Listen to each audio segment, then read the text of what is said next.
Welcome back to some professional StarCraft 2 from the Dreamhack Masters Fall Europe Regional Qualifier. Let me first introduce to you, in this Bronze League Heroes matchup with decidedly not so Bronze League Heroes, Terran versus Terran, the challenger. And no question it is the challenger, but also the countryman of his opponent. It is with 0 barracks in his base. Oh, wait, I take it back. With 1 barracks in his base. The Frenchman, MarineLord. We have Hero Marine. We had Marine King. MarineLord, a little more middling. Less dramatic. More realistic, maybe. We'll see if he lives up to his name. And then, of course, the #1 player in France. The #1 player outside of Korea, potentially. And possibly the #1 player in the world. With 2 barracks in his base, it is Clem.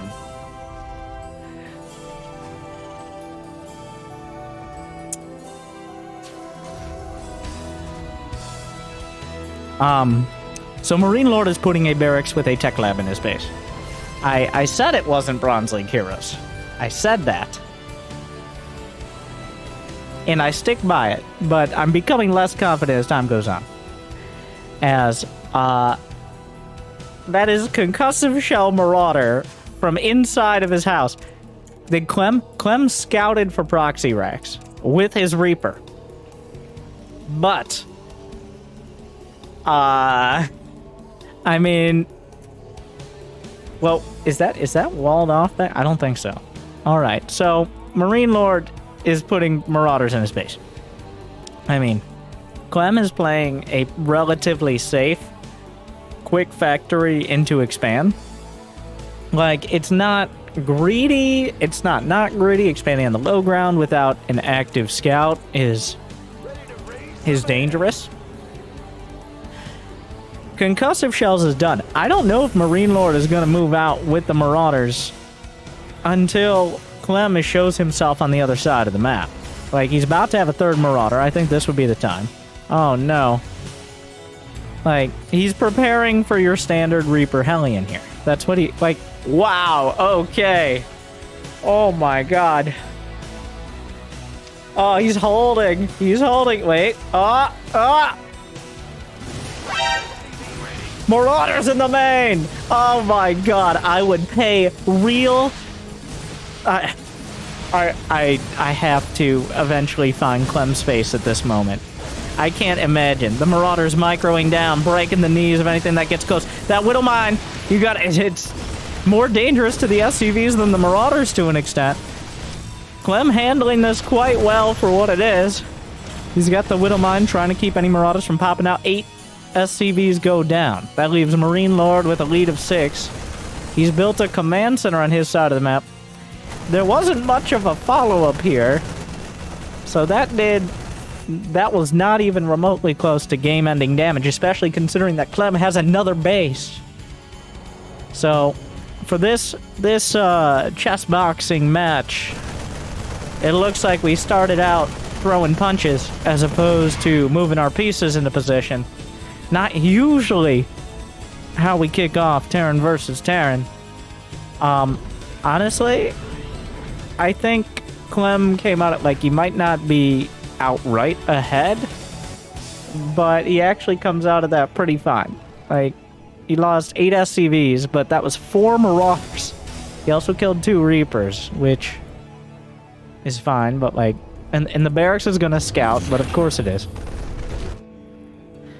Clem is usually the more aggressive player. Ah! Oh my God, he did it! Right from under him! Oh, he did not! Oh! I can't believe it! He stole the tech lab!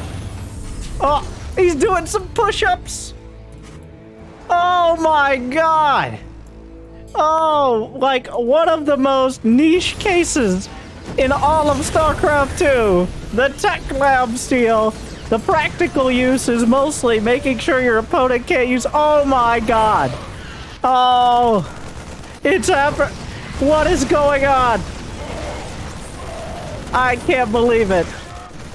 This, like, I don't care how obscure your bingo card. There's no way this one was on it. Oh, that's like a free space right there.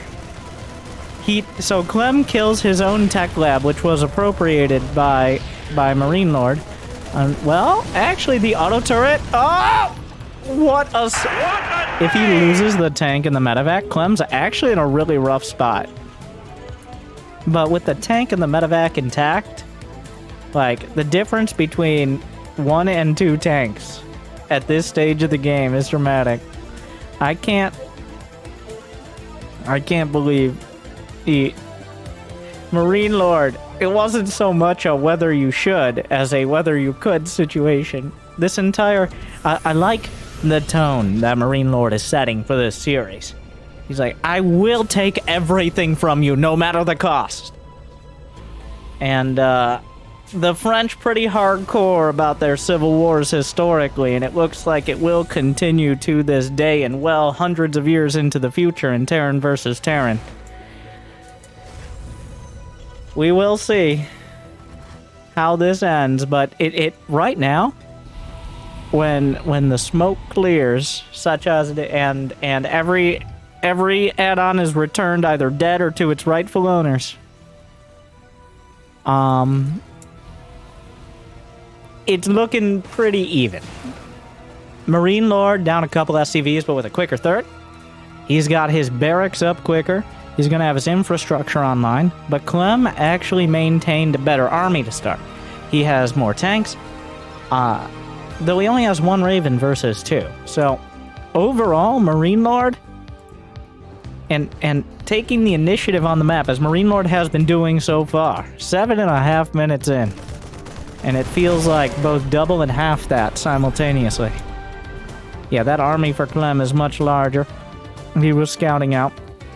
As they say, 1 siege tank on the high ground is worth 2 in the hand or something. Or in the medevac. Or maybe they don't say any of those things. But here we are. Just getting your third down, starting to produce SCVs, and forcing your opponent to worry about you on their side of the map, even if you have a lesser army.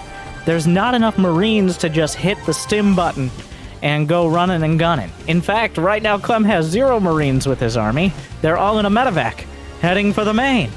Stim isn't even done for MarineLord, who's now going to be scouting Clem's army moving out, but the medevac at the back. SCV is completely undefended. This is going to be a tough defense. He doesn't really have the units to partition between these bases. Actually, Clem didn't have Stim until now. Both players now finishing Stim. Meanwhile, the Viking counts slightly in favor of Marine. There's actually... the 1 Marine might make the difference here. Medevac at the back being chased down. MarineLord trying to bring his subjects back into the fold. Targets down the medevac. The unsieged tank going to help out enough to make the difference. Tank... well, Clem spots nothing. He will move forward with the tanks, but the Viking count right now is 6-6. We're closer to the starport of MarineLord, which means his Vikings will pop out and join the fight a little quicker. The Viking battle is happening. MarineLord will win it. And with air control, will be able to hold his ground, his third, and his dignity. Though that a distant priority. Clem now has outstripped MarineLord with his infrastructure. He's gone from the 3 racks. He's caught up, and he slapped down 2 more. MarineLord catching up in that department and throwing a couple missile turrets up in the corner. Does Clem have an armory on the way? He does not. MarineLord has about a minute in advantage on the 1-1 upgrades, so they're both kind of trading out. This is the chess match part. It's not so much about what pieces you build. We're both going to have Marines. We're both going to have tanks. There's going to be Vikings and medevacs and Ravens and varied numbers. But where do you put them? When do you build them? And why? Is going to be the more important set of questions. So, historically, Clem has been the mid-game Marine tank aggressor. I'm not saying that's all he can do. Of course not. But if he's able to get together 170, 180 supply with a double-digit tanks, he's going to push. He's going to try to find a weakness. And if you're a half second too slow, his tanks are going to fire off a devastating volley and you're not going to recover. MarineLord, on the other hand, I'll be honest, I haven't watched MarineLord in a while. I'm surprised to see him up here competing with Clem. But Clem, Terran versus Terran, probably not as strong as his Terran versus Zerg. I've seen Big Gabe dismantle him with some tactical plays and just his overwhelming girth. So, at the same time, there are obviously weak points, like maybe the corner of his main. Either way, we're past 150 supply.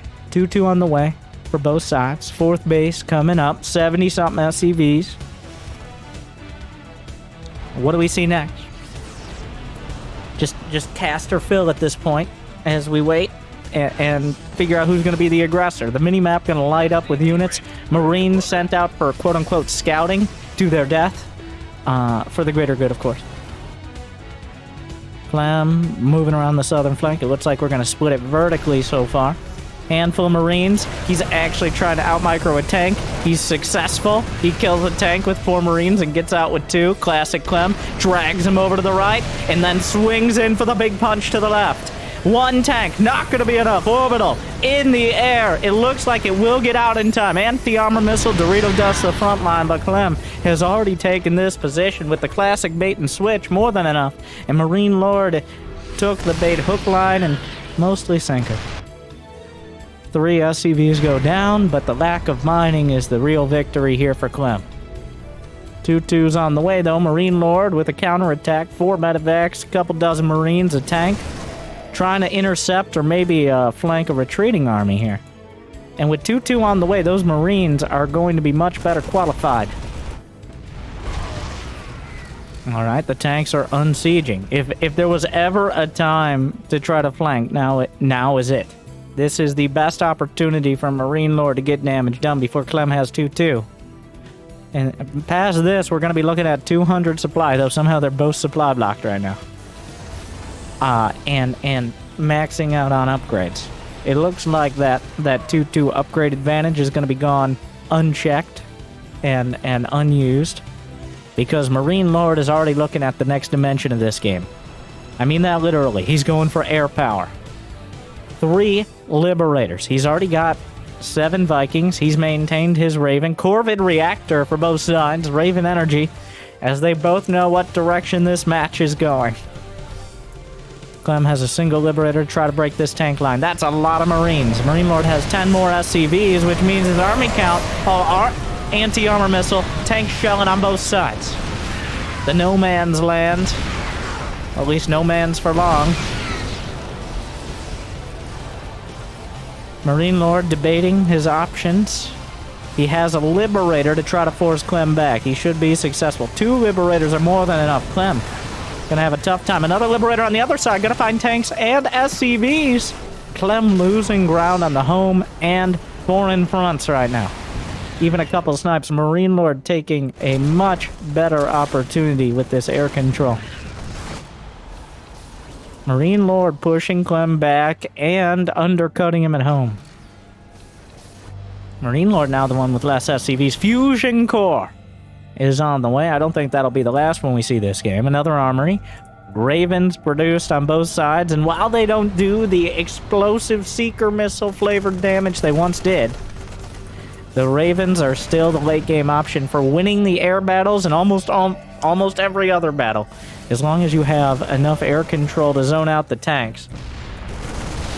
Oh, another tank. Split stims, looking for more tanks sieged up at the back.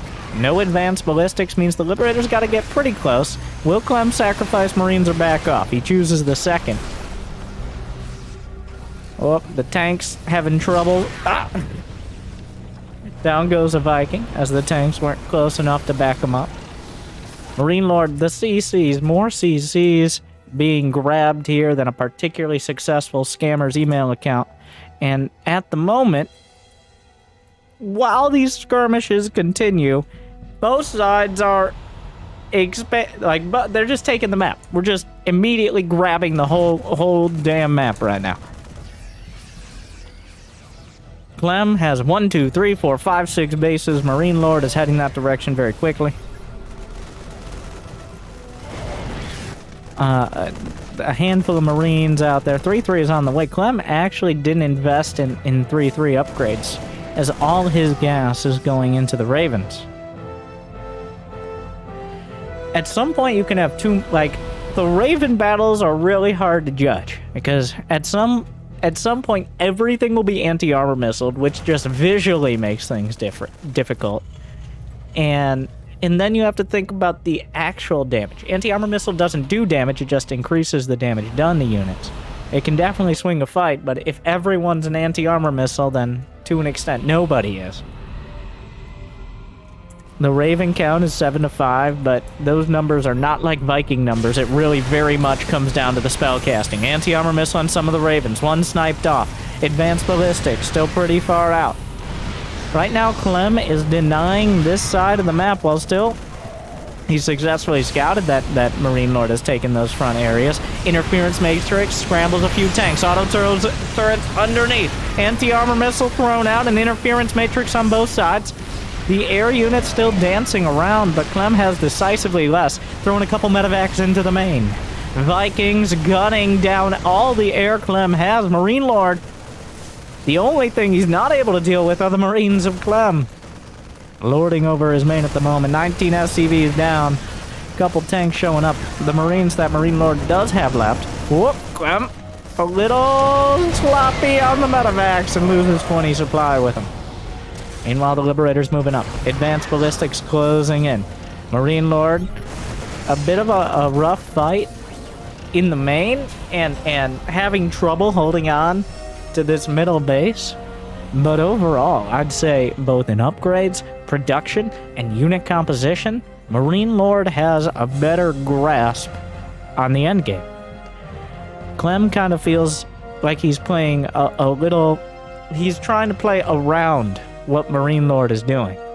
MarineLord, on the other hand, is looking confident that if he can just hold on to this unit composition, he will eventually have the army to win. We'll see if that's true. The army supply is in his favor now. That's a huge concave of tanks. Will we see any scrambles? Just one at the front. Marines being blasted to pieces. Marines barely involved in all of this. They're just the buffer, the cannon fodder. Anything to stop the siege tanks from hitting your siege tanks. God. Clem throwing a little micro in, but at what cost? Liberators actually shooting at Ravens. Auto turrets, both sides.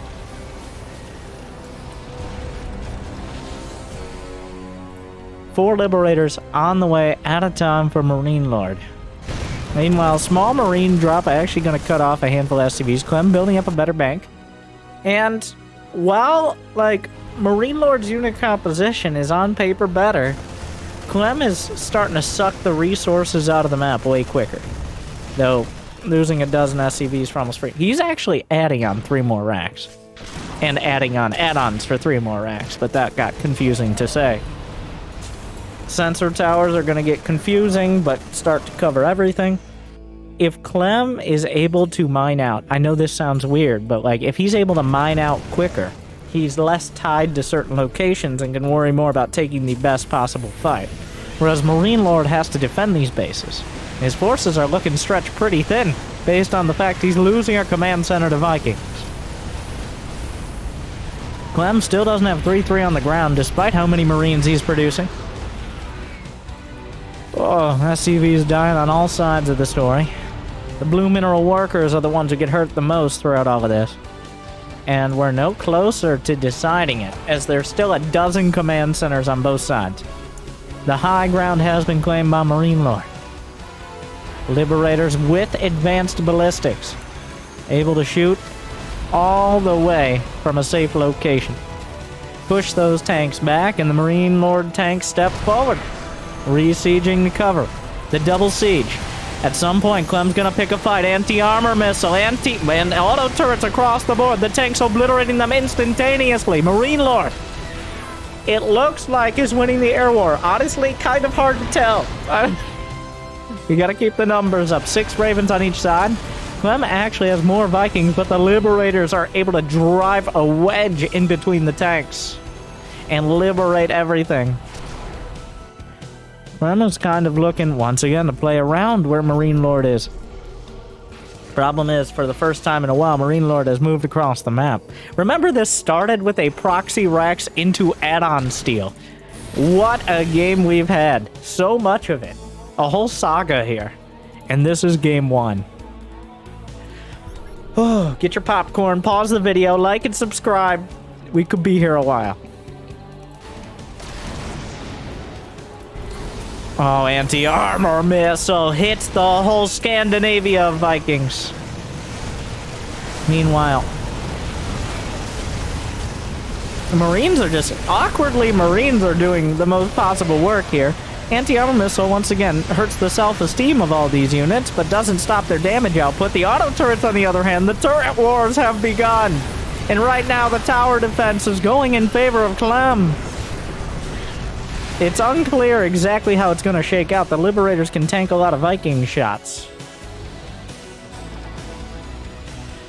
Ship weapons level 1. Wait, whoa. Are you telling me MarineLord has had +2 this whole time and Clem has not had any ship weapons? What? Clem is slacking on the upgrades, but the unit composition. Oh my god. What is the Raven count? 5-3. But MarineLord did actually lose a lot of Ravens. An uncharacteristic based on this game so far. Loss of many of his units. But he has secured the top right, and he's looking for the southern bases here. I don't know. This took half its HP and damage. Maybe some Marines got to it. Maybe I missed something. But a huge fleet of Vikings coming forward. Where's the anti-armor missiles? Auto turrets to cover. High-sec auto tracking is done for MarineLord. And building armor as well, which affects the auto turrets. The tanks are not sieged. Anti-armor all over MarineLord.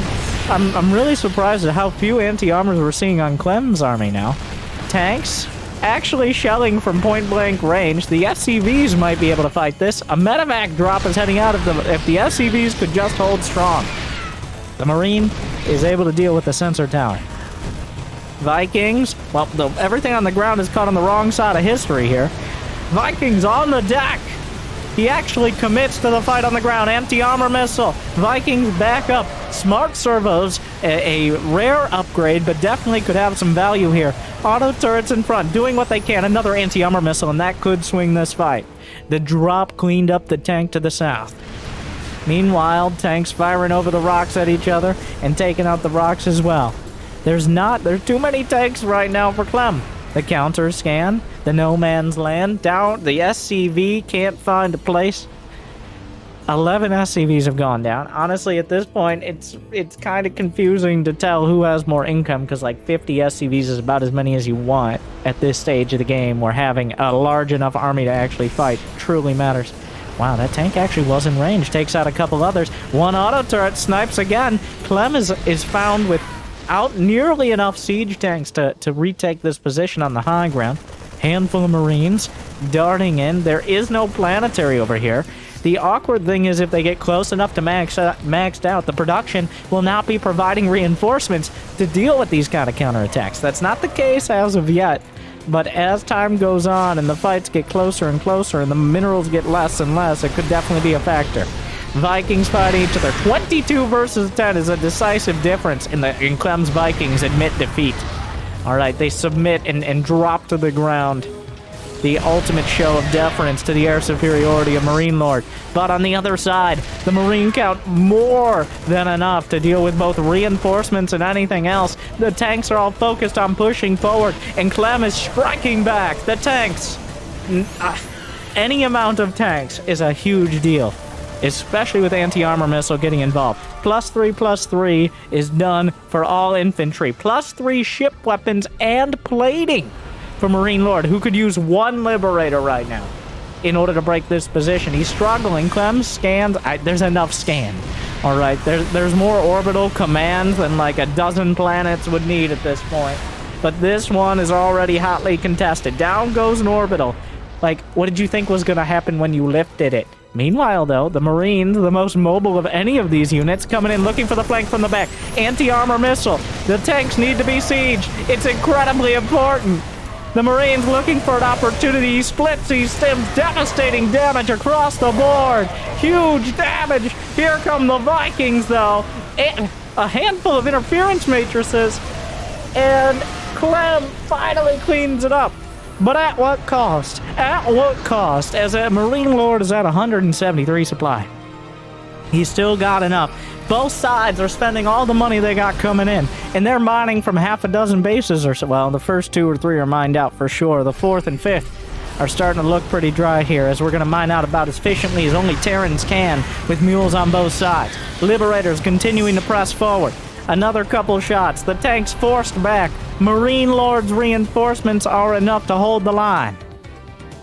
3 Ravens versus 2. A dozen Marines for Clem. 5 SCVs down. Ranged Liberators looking to siege up whatever they can. Clem has claimed this center-south location, whereas MarineLord is holding on to the north.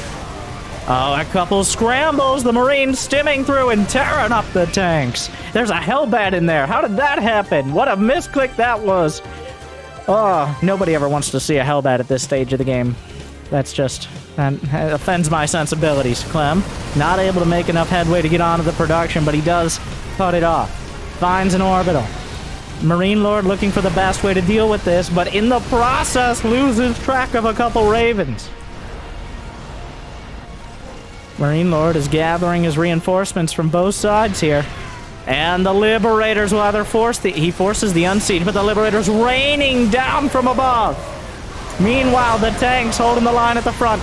The Marines should be enough to press through, but on the high ground, MarineLord taking a decisive win in this fight. He closes from both sides, but then comes Dreamhack again. It's just an orbital. It ain't over yet. Clem may lose the battle, but the war's still very much in doubt. Every unit dies from Clem, but an orbital and a handful of SCVs as Clem scrambles for opportunities. Everybody calm down, all right? There's nothing happening. MarineLord with a 40 supply lead. Game 1. And he's got money in the bank. He doesn't need that orbital. Now that is a fearsome Terran army. 19 Vikings, 5 Liberators, 10 tanks versus 2. 19 Vikings versus 2. Pretty comparable on the Marines. How do you stop it? Clem has run around it. He's gone above it. He's looked to both sides. But he cannot fight this head on. He will lose.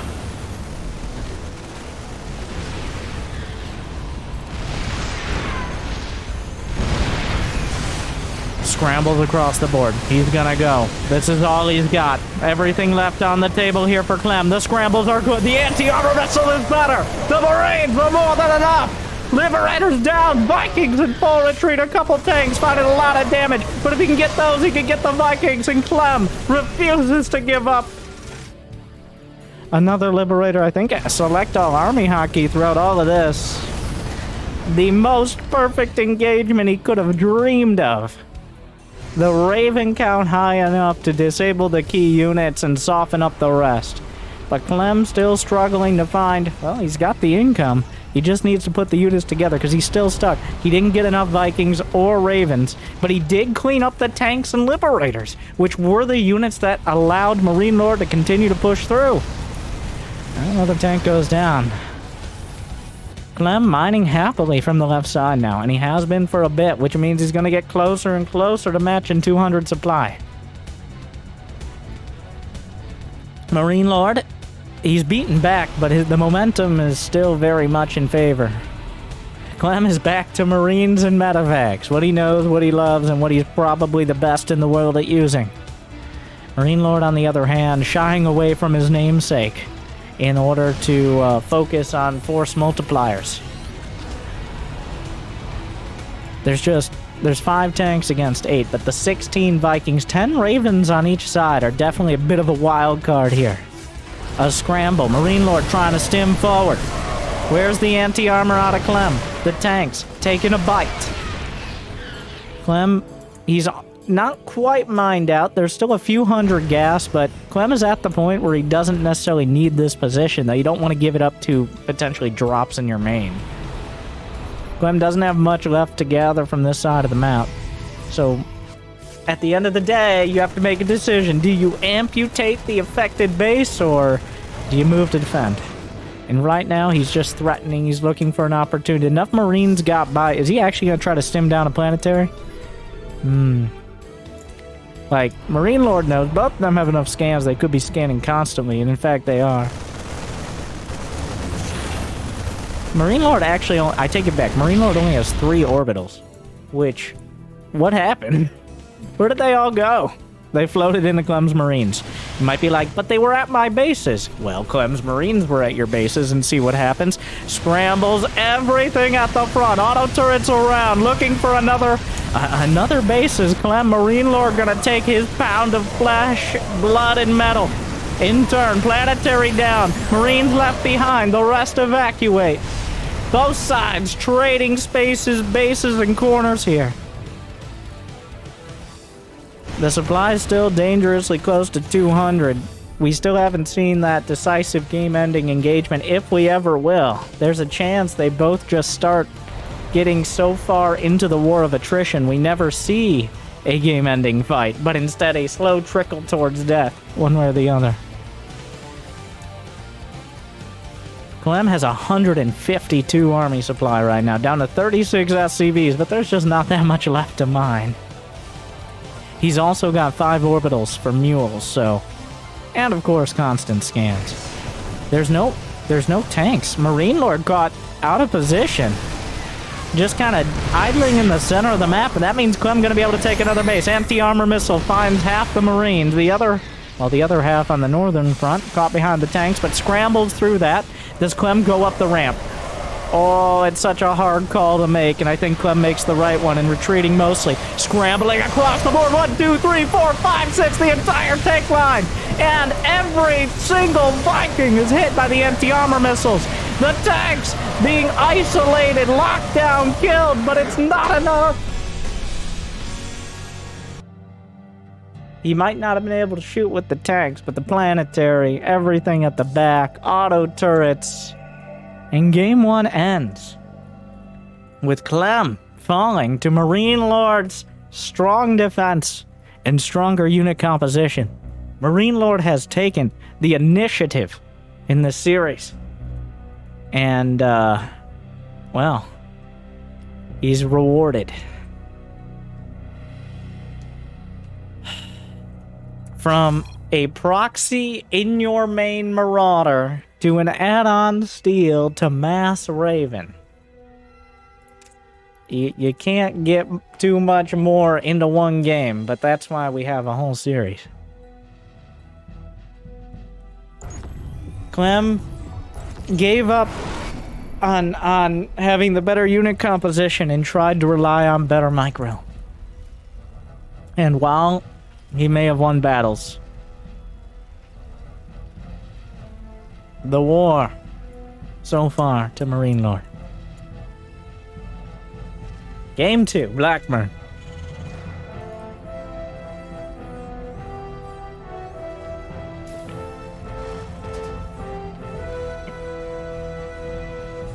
Just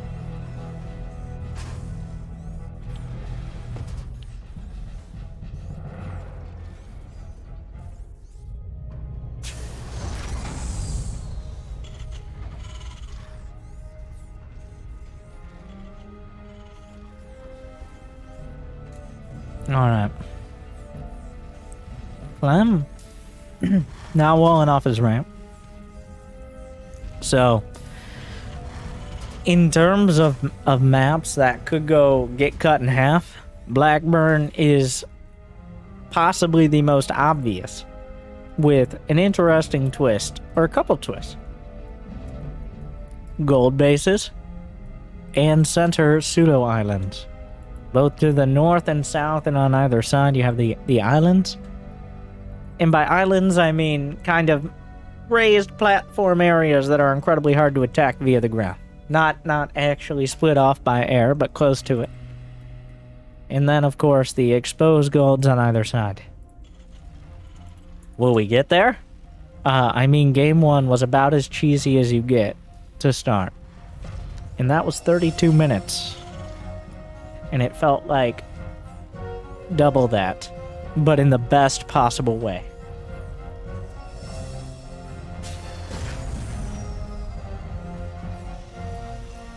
Both sides open up with 2 gas. So 3 Reaper, the more standard, like we saw a little bit of Clem doing last game. The more standard is opening Reaper Hellion, and especially on maps where you have a ramp leading to your natural, you have a little more reliability on defense, because simply not having high ground vision and getting those first shots off means you have the defender's advantage. On a map like Lightshade, or any map where they put a barracks in your main, you no longer have that high ground advantage. So this depot here is not to scout for a barracks. I mean, I guess it can double as that, but it is to see any Reapers coming in that backdoor bubula entrance, which does exist, and is kind of unique to this map and the layout. Alright, MarineLord just loses a Reaper. You don't want to fight Reaper versus Clem. Okay, like, one Reaper, like, the game could just end right now. Oh, the bubula catches the Hellion. The thing is about TVT early game is how much it rests on having exactly as many units as you need. Oh, wow. MarineLord just gave up. He retreated. The SCV didn't even bother to try to save the SCV. Instead, he just retreated with it immediately, knowing that when you lose just the one, Clem backs off, not willing to wait for whatever is allowing MarineLord the confidence to come down the ramp with another SCV. He knows it's going to be a Cyclone or something. And it indeed is. 3 Reapers, 2 Hellions. The bread and buttered biscuit of the early game TVT is going to go. Well, is he... Okay, does he fight? Oh my god, he saves the Hellion. I mean, you don't really want to stick around, but I've never actually seen someone outrun the Hellion or outrun the lock-on in this scenario. My cam had low bat. Okay,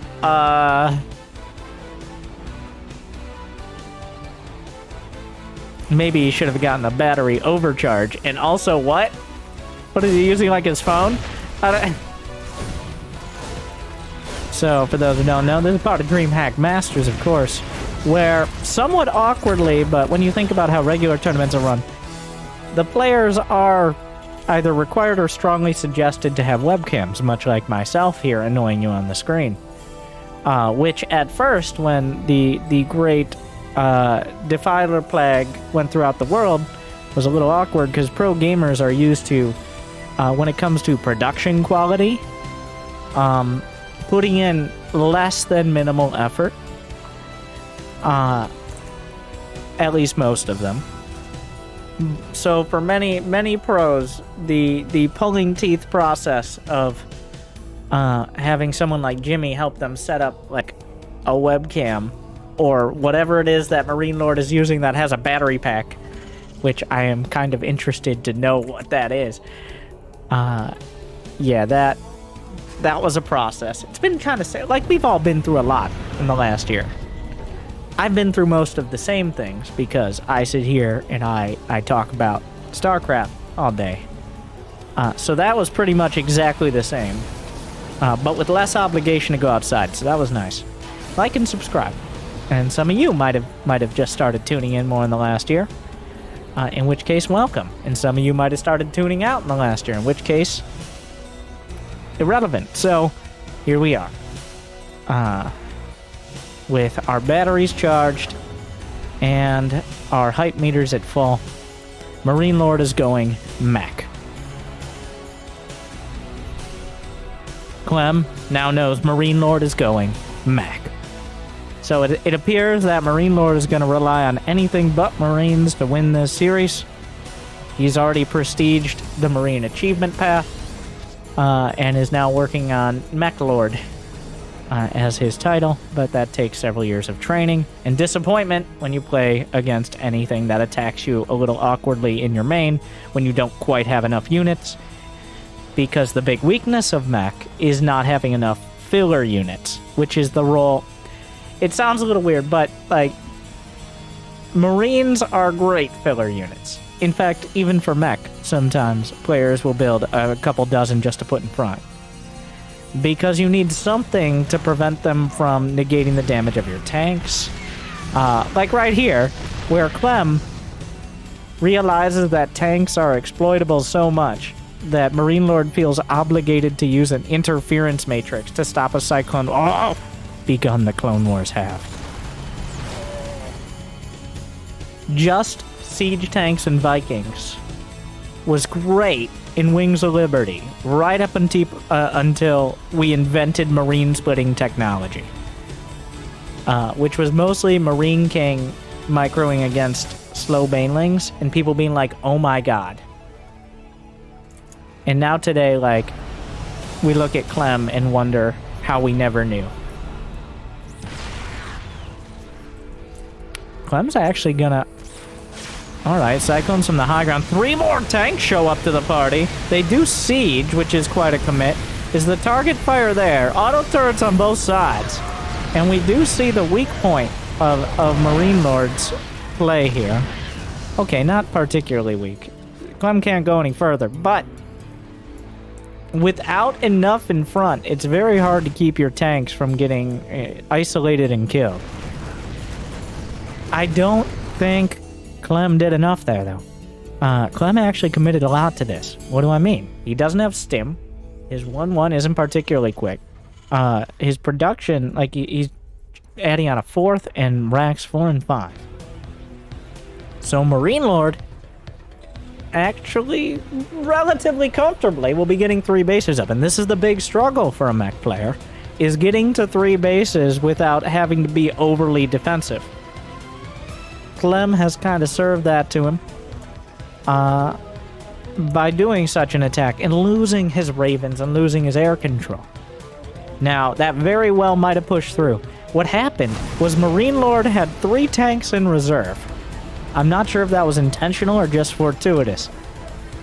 But those 3 tanks that got added into the fight at the last second definitely turned the tide and made it so Clem did not have the ability to break through.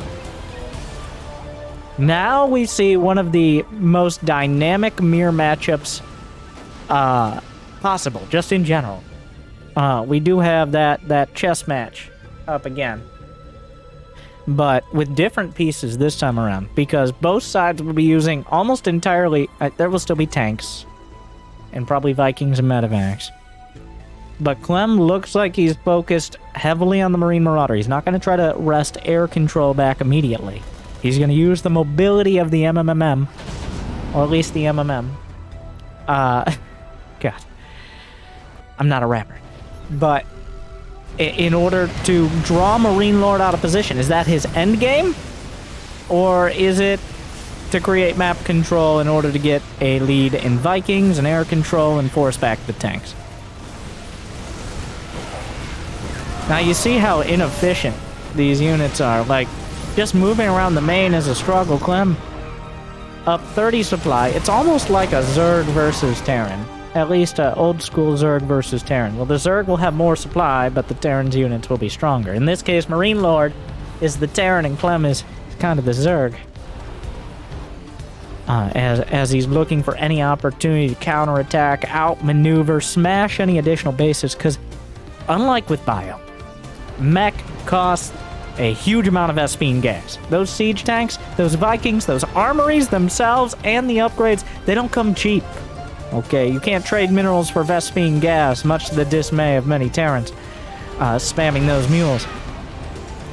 Hellions are okay, but they just don't have the efficiency of Marines when it comes to a mineral, I guess, bank unit. A mineral... I'm not thinking of the right word. In Age of Empires, it's a trash unit, but they're not Hellbats, so just something to... a sink. A mineral sink. There you go. Where you put the Hellbats and drain them because they're in this case, Hellbat's actually a great buffer for the tanks, especially against the Marines. And probably the best choice in order to keep that critical mass of mech. Now, I draw your attention to something, though. Fusion call! But is he gonna go straight to battlecruisers? No, Liberator range. Oh no, MechLord! I'm sorry, MarineLord! Completely out of position. No tanks at all. Wait a second. And the brittleness of the mech army composition. MarineLord he lost 50 supply with essentially nothing to show for it. It's so hard to have all the right units where you need them, when you need them. MarineLord may not die here, but that is critical damage. That is nearly game ending. Clem just swings in with 40 supply of bio, and even if MarineLord's able to recover, it's like now there's no reason Clem can't go for air control. Right now, MarineLord just simply doesn't have the economy to go for ground and air control. He can't continue producing, mass-producing Vikings and tanks, and he just doesn't have the SCVs anymore. The upgrades aren't there.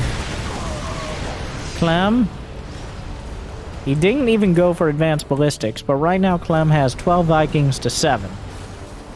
There's no other anti-air besides turrets. Yeah, he's gonna lose the air war, and with the air war goes the ground, and with the ground goes the game. Clem battles back in game 2, showing the disparity there, and honestly, MarineLord kind of played into his hand, because what does Clem love doing? Alright, microwing Marines, Marauders, and Medevacs. If that's all he did, if that's every game for him, I don't think Clem would be unhappy in the least. So that was MarineLord giving Clem that opportunity, and Clem just lapping it up. Yeah, I don't think, while Mech is good,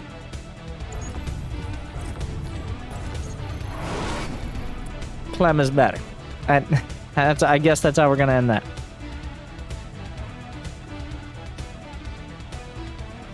Mech, not the... It's not like a 50-50. Though, actually, if we were going to go Mech, I think this is a better map for it. Romanticide, aka Cloud Kingdom 4.20, or whatever number we're on now. One of those solid 3 base maps. Even easier to defend your third than Blackburn. I don't know. We'll see how it opens up. Remember, so far, the only game MarineLord has won is the game where he stole at least one of Clem's add-ons. Now, there were some other details in that match. If you're just chiming in and skipping halfway through the series, halfway? I don't know. We could just get one base all-ins that are 4 minutes. Well, it already looks like it's not going to be that, but I don't think so. Yeah.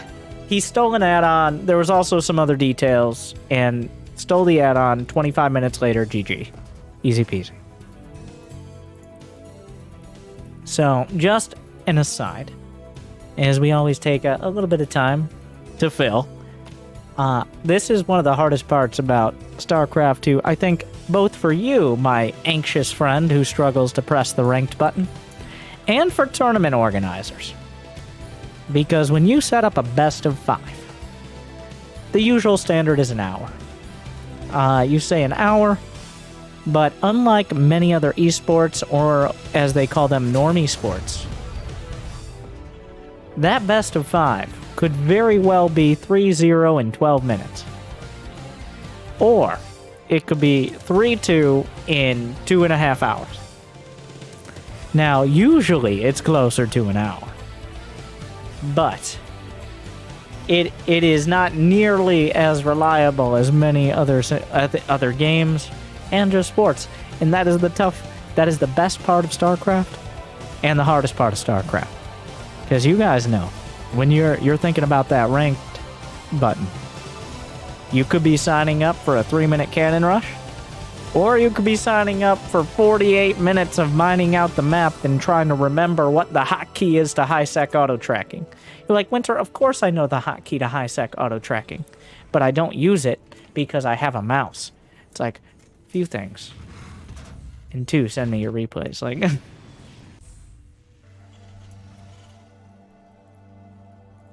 well, someone else I would love to send me their replays, no matter what they are. Clem with Reactored Reaper. How many is this just a variation? Like, getting the reactor out, that's one of those things you're eventually going to want to have. And if you can get away with it early on, good for you. Like, it does run the risk, especially against proxy racks, of just not having the Reapers out in time, because you have to buy the reactor and then you have to build the Reapers. Like, you're not incrementing them out. But if you do get away with it, you do have that reactor. That sunk cost is already paying off. And here we are. He's building more, by the way. He's going to 5 Reapers. So this is not just getting that reactor out of the way. This is a Reaper push. Aggression is on the agenda, and it's served Clem well so far. I think overall, Clem definitely more comfortable when he's the one attacking than vice versa.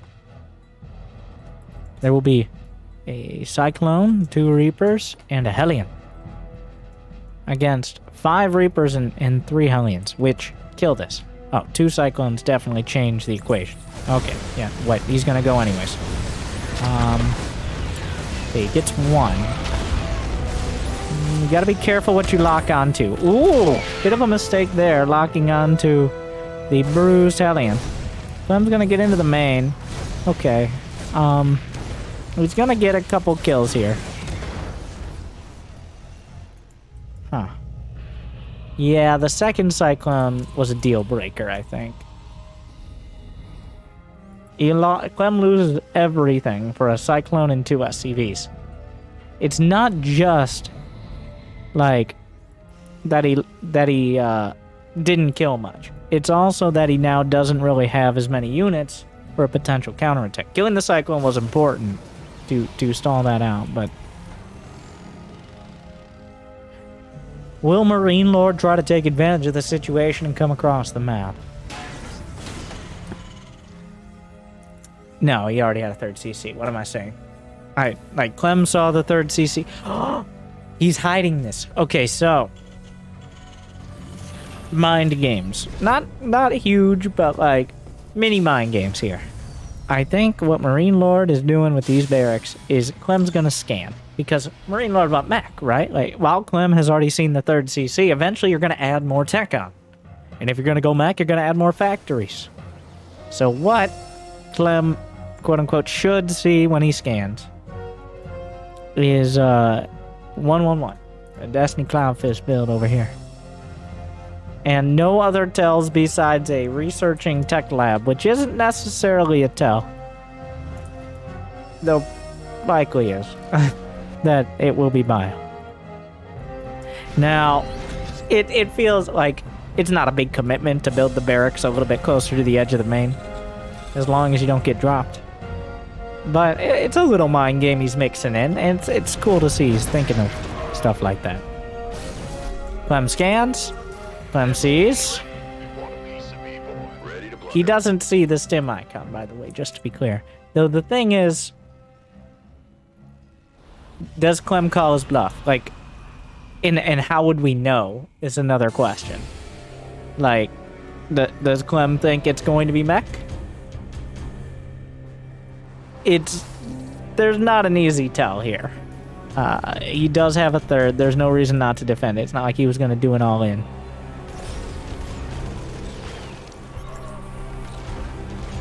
Alright, the Cyclone caught in an odd exchange here. Trying to body block, but yeah, Clem just hunts him down.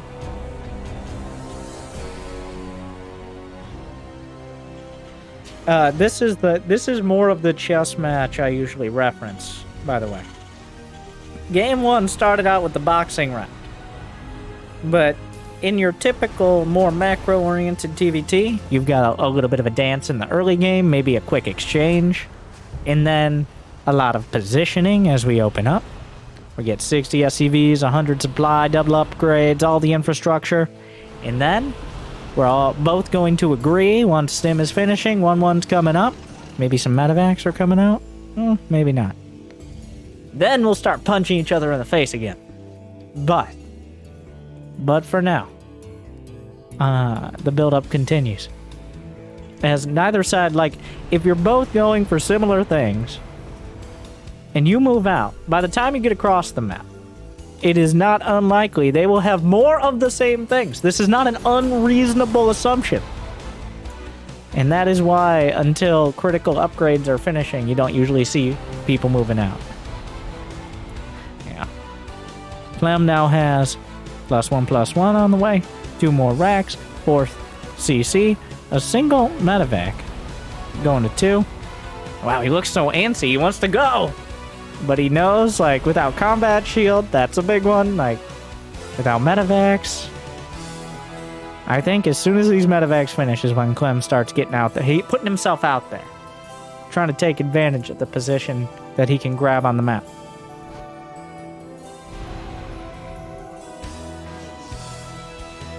Also, by the way, Clem is not building the medevacs. That's MarineLord. I can't read a production tab. I've been doing this for too many years. All Terrans look alike to me. Clem will be moving out when MarineLord's medevacs finish. So I was technically correct, but in the worst and wrong way. I mean...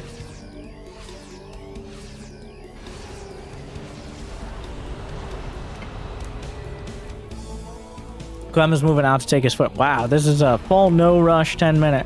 And yes, if you ignore the small border skirmish that was the Hellion Reaper. The diplomats papered that one over. We're gonna make it to 200 supply about before fighting each other. Wow, look at the mini map for Clem.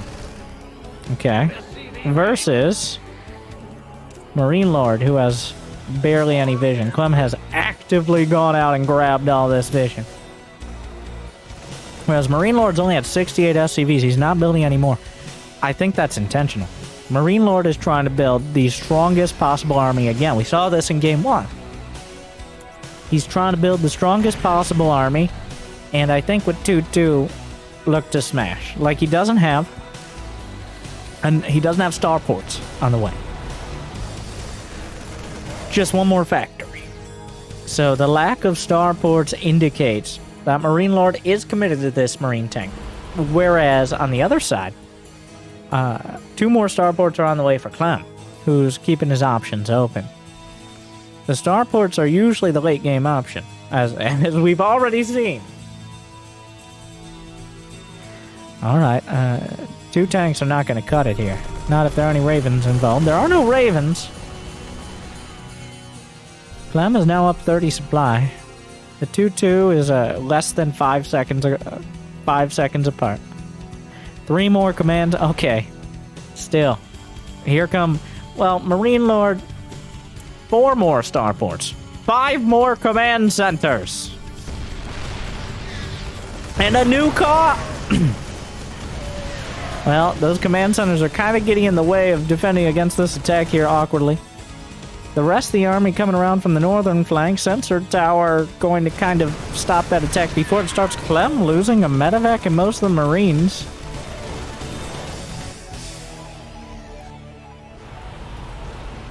And it looks like this time we're just speed running to the late game.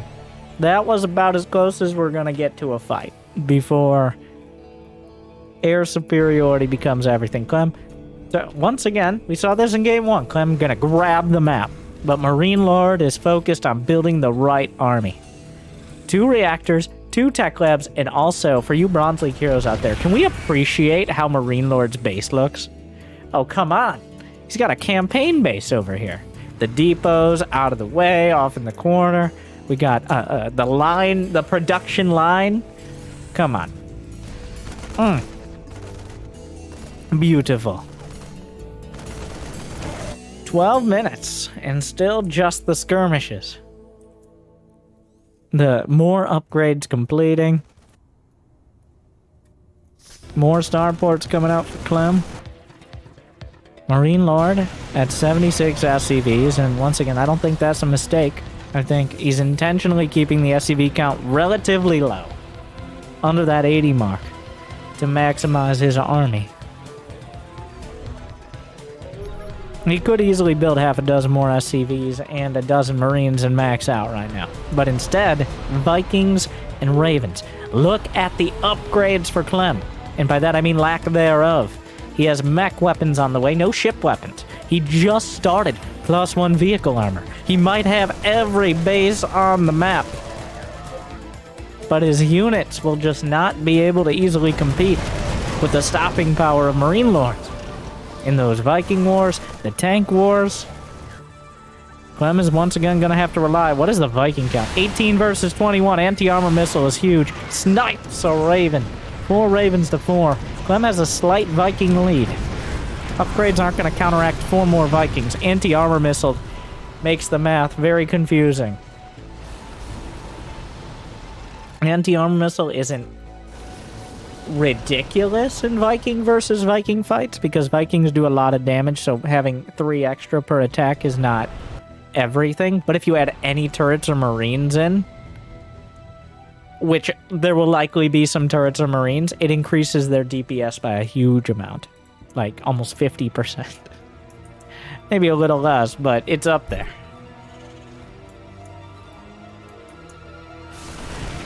Alright, so that was incredibly optimistic from MarineLord. Stimming into that, trying to pull a Clem, if you would. Fusion Core is on the way. High-sec auto-tracking for MarineLord. The scan wars, the counter scans, anti-armor missile, throws it out. The Vikings retreating, auto turrets as well. Great volleys out of Clem, sniping a Raven. More coming forward. He's just going to fight into the tanks. There's not much else to defend. The retreating volleys from Clem doing some damage, but the Viking count 22 to 19, 4 to 3 on the Ravens in favor of MarineLord. Clem is down to 2 Marines. MarineLord down to 1. As we've kind of skipped the Marine tank phase, we just kind of glossed over it like a footnote. As foot soldiers are no longer the priority. Anti-armor missile. Dorito dusting the Vikings. Clem gonna return fire. But he's already kind of lost the first part of the fight. A lot more Vikings on the way, as the siege tank Viking wars are back in full swing.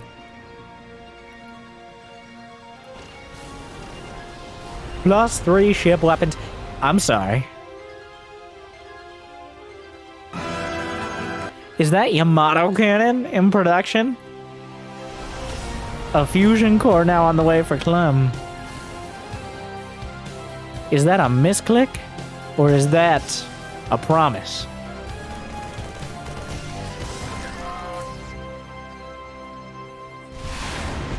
Two fake medevacs. I don't even know if they were intentionally fake medevacs, but the Vikings chase them down. Tanks just scans everywhere. Neo Steel armor. Right now, Clem doesn't have high-sec auto-tracking nor that building armor upgrade, which is relevant for the auto turrets and the regular turrets, Big Daddy turrets, as they like to call themselves. And everybody says, please don't call yourself that. And they don't care. The Viking wars continue. There's actually not that many. It's very hard to tell exactly what's going on with that anti-armor missile. The medevacs, is he going to use medevacs to, like, shield against the damage? Do medevacs have more HP than a Viking? Yes? Yeah, they have 150 versus 135, but the Viking count 30 versus 11. And Vikings can easily kite battlecruisers. Battlecruisers surprisingly ineffective. Well, I guess against air superiority fighters is not that crazy of a circumstance, but the battlecruiser is more of an all-around battleship as opposed to fighting directly into the mass air. Whoa, Marine! That's a lot. Those volleys are devastating. The battlecruisers show up quite effective against the siege tanks, yes, but Liberator's on the way for Clem. So, Liberators are definitely an easier to use option. Battlecruisers are easy to use, but have less cases where they're going to be he's just fighting. Okay. Viking on Viking. And like he's winning. He doesn't respect. He does not respect your anti-armor missile in the Viking Wars. It's only when the Marines show up.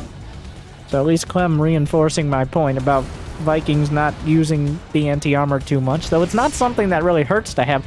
Wait a second! Battle cruisers on both sides! You thought it couldn't get more dramatic in the late game. You weren't thinking at all because there was too much action happening, and you wasted the first 12 minutes eating your popcorn. Well, here we are. I heard a tactical jump. I don't know from where or for why. The Liberators are trying to siege up a little bit far back right now. Advanced ballistics is done. Anti-armor missile again. The Raven slaughtered on both sides. Only one remains. Battle cruisers are the order of the day. The only counter to a bad guy with some battle cruisers is a good guy with good Viking micro, but also battle cruisers. As Clem is trying to outbuild, a handful of Marines are getting what damage they can. Liberators are slowly pushing back the tanks, and if you're left without tanks or air control, what do you have left? As MarineLord's only at 163 supply. His income is less than he has 1,500 less income, though mostly minerals. And he hasn't gotten pushed off of any key bases quite yet. But Clem is threatening right now. The battlecruiser count, 3-3. Viking count, 33-20 in favor of Clem. The battlecruisers are scanned. There are 5 orbitals for Clem, 8 for MarineLord, so pretty much on cooldown here. He's just going for the planetary. Neosteel armor isn't done. Wow, look at the damage those battlecruisers do with +3. Well, here comes a Raven. It doesn't have enough for interference matrix. Jumps away into the fray. Reinforces the fight. Vikings turn it around. The Yamato cannon wasn't used yet. He's still got the Yamatos up. Fires a volley. Chases down the Vikings. Knocks out 3. The battle cruisers from the fire into the flames take out the planetary and now fighting alongside the Vikings. The turret's on the ground. A battlecruiser returns fire. Big hits across the bow. The rest of the Vikings are coming back for Clem, though. And MarineLord is still down. One more battlecruiser and 50 supply. Scans. Clem has pushed forward. He's got a tank line, he's got the turrets, and he's got control of the skies right now. MarineLord is fighting for control over anything. The Viking counts are starting to even up. There's only 2 tanks left here. 1 Marine, surprisingly unchallenged. Big Gabe has waltzed into the battle, and the entire army runs away because of his fearsome power.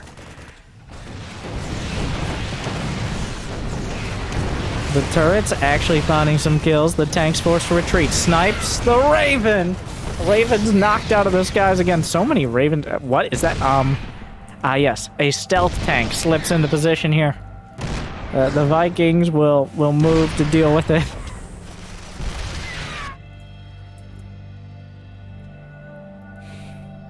Battlecruiser count 5-1. MarineLord is going Thors, which with their high impact have a chance against the battlecruisers, but he only has +2 mech. I mean, only is a bit. Anti-armor missile, interference matrix, anti-armor on both sides. Kiting back, another battlecruiser fighting the Vikings heads up. The Viking count and everything else heavily in favor of Clem. The Thors are a surprising twist I think Clem wasn't quite expecting, as the Thors with their splash damage mode can help deal with the flower of Vikings, and their high impact mode has a chance against the battle cruisers. Hello. Watch out, watch out! Oh! What a save! Oh, not even remotely close. The battle cruiser with the point blank Yamato, but just not quite enough. The thing is, the ground armies, like the tanks, need to hold here.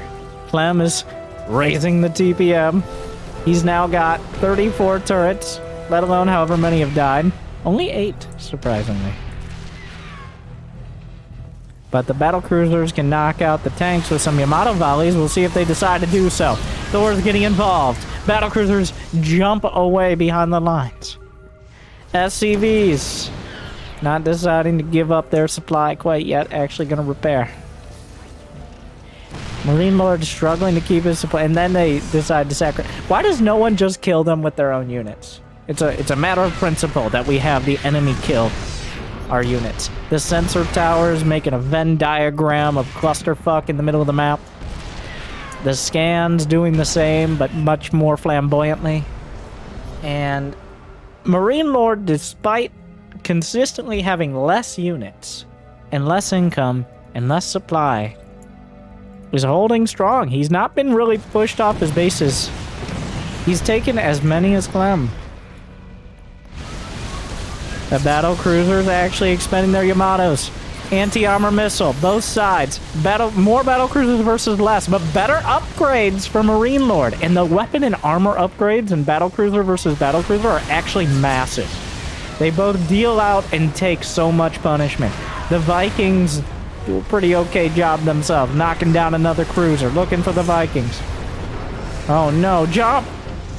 And he does get away. The Thors show up to the party a little late, but better late than never. Clem still trying to figure out how to end this. It's kind of surprising, like, I'm looking at it, I'm wondering, Clem doesn't actually have a super long-term advantage. MarineLord's only lost 1,000 more minerals and get 2,000 more minerals and 1,000 more gas. That's a handful of Vikings in a couple like, MarineLord has been holding on with so much less this whole time. Clem just can't seal the deal here, and Clem himself, how much has been mined? They haven't lost most of it. Well, the armies right now are actually surprisingly gaslight. I'm surprised to see only 3,600 for MarineLord. I guess he has a little less, but still. The battle cruisers for Clem. The Viking flower looking for the shots. Yamatos return. Make them pay for their transgressions. The Vikings doing a lot of damage, though. 2 volleys. Couple battle cruisers out of... Oh, watch out! The turret! Oh, God. No, stop with that! Get out of there! He jumps away. God, battle cruiser's very antsy. Want to get in the fight. Oh, anti-armor missile and intercepts the Vikings that were looking to intercept the battle cruisers. The outmaneuver. But who's outflanking who is going to be the con. No matter how many scans you have, battle cruisers can still teleport across the entire map at any time. So there's no scan that will solve that. Interference matrix can, but you first have to find them and cast it before they jump away. That's the issue. So, despite Clem having, like, Clem has been mining so much more. Also, we're still settled in. I hope you got a lot of popcorn. I didn't get any popcorn. Like and subscribe so I can afford popcorn and also have someone feed it to me in between sentences. It's not weird. SCVs! Brother against brother! And actually, awkwardly, there's nothing to... The SCVs are actually just killing... Oh, he's just gonna build turrets! So he's like, well, if you won't fight me, then I'm taking this. Which is a surprisingly useful play. Scrambles across the board. Half the cruisers knocked out of the fight. Anti-armor missile. Gonna do so much extra damage to the Vikings, but the Thors are turning the tide. One battle cruiser unable to escape. Another badly bruised MarineLord. Oh my god, the turrets are actually... They finished. The turrets finished. The SCVs will repair the ones that did survive their brother's aggression. The boys on both sides. The casualties once again. The Viking counts, the fleets. And MarineLord won that fight. MarineLord has now lost less Vespine gas. He was down over 1k. Anti-armor missile. Like, that was bad. That was... Wait, was it bad? It's so hard to tell. Half a dozen Vikings die each time. And then the SCVs! Maybe we attack something to tank, is it? Oh, planetary! What a fight! Alright. Down under 50 SCVs now is MarineLord. The battlecruisers barely jump out of the last turret missiles. The TPM continues to skyrocket because only skyrockets are going to help against this many Vikings and battlecruisers when you don't have your own fleet. 38 Vikings to 31. The Thors, just 2 Thors, have helped out so much. The battlecruiser out of Clem. Does he waste, quote unquote, waste the Yamato's on turrets? No. Upgrades maxed out besides +3 mech for Clem. Oh my god. What, are those Marines? What are you doing here? Yamato. Oh my! Not quite enough. Allows them to burn. Yeah, get out of here. What are you guys doing? Hey! Clem accidentally... Either he found some or accidentally reflexively built. Scrambles. Yamatos. What is the unit's loss? At some point, it's going to come down to not how much you have, but how much you have left. And that point is quickly approaching. Right now, MarineLord, with 8 orbitals, can easily scan more than enough. The Yamatos, the planetary, not enough, jumps away before eating a single shot from Clem's fleet.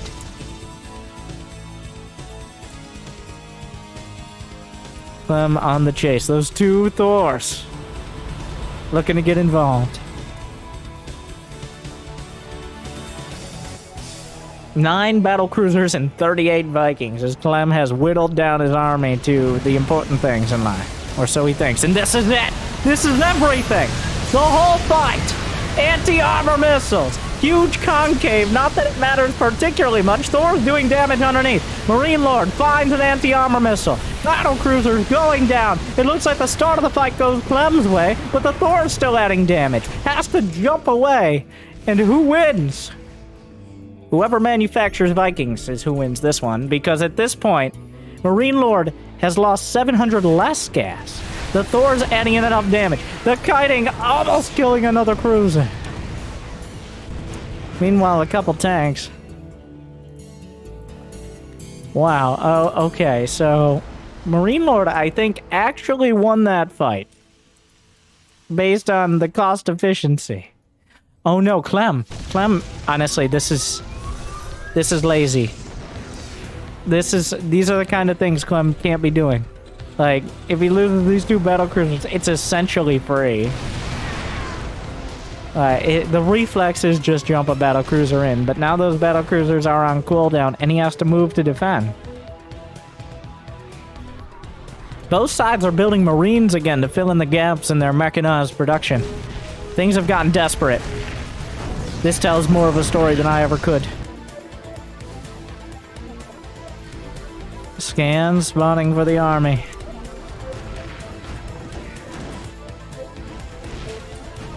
I heard a jump. What? Now, MarineLord jumps to deal with SCVs and a landed Viking that are dealing with his turrets. The Ventria scans here. Thors switching from high impact to splash damage mode. Which is, the decision between the two is super interesting and super important. Splash damage mode does significantly less overall. But if those Vikings clump up or there's anti-armor missile, the overall DPS against the Vikings is huge. Whereas high impact mode is far and away the choice against battlecruisers. So splash damage mode means he wants to support his Vikings. Whereas high impact is to try to snipe off cruisers or other key units.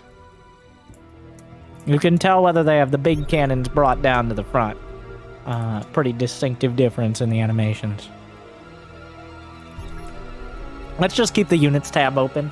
Alright. That I don't think anything else is particularly relevant right now. As the map is mining out, we're over 30 minutes again. And MarineLord has dragged it from, like, despite Clem having near total, what seemed to be map control. He never actually took a base from MarineLord. He never actually pushed into that top right corner. And now MarineLord's mined it out. It's no longer something he's going to be obligated to defend. So Clem didn't take advantage of his superior army supply, and he's been taking less efficient fights. He hasn't been mixing in the Ravens. The Ravens are the special sauce here. Without the special sauce, you just don't have as tasty of an army composition. And when he slathers that special sauce all over the Vikings, the Thors will lap it right up. And I will stop talking like this. Marines fighting each other once again like it's some silly 12-minute TVT. The scans on both sides, of course, spot the army before they're within half the range of each other. The Ravens are everything. Right, the Ravens, an anti-armor missile, plus the Thors. Okay, so the Ravens plus the Thors, but also the Ravens. Mostly the Ravens. A few scrambles on the battlecruisers have secured kills as well. 39 Vikings. Clem is now going to rely on Marines and his battlecruisers to do the heavy lifting. What is happening here? Those are SCVs. The SCV count's dropping precipitously as the mineral patches available do as well. Currently, they still have about a 10-12k gap between the minerals they've lost and the minerals they've mined. Unfortunately, that doesn't tell us how many are left, but much less than are already gone. Maybe 4,000 or 5,000 gas left on the map, if that. Wait, whoa. This is it. This is all the gas Clem has. Whoa. He has 500 gas left. He's going to have a total of about 34k gas mined. That's it. And then he's out. He's completely out. On his side of the map, at least. MarineLord has 100. Wow, they mined out at almost exact... What a match. Yeah, they're both about to mine out. MarineLord only has 100 left. That's it. That's it. We're done. We're done with the mining part of the game. Enough of that. The board is set. And there's only so many pieces left. Now, the original battles were fought with sticks and stones and men with drugs and guns. And then we took to the skies, to space, with mechanized armies and advanced robots. But at the end of the day, we still have the drugs and guns. Something to remember.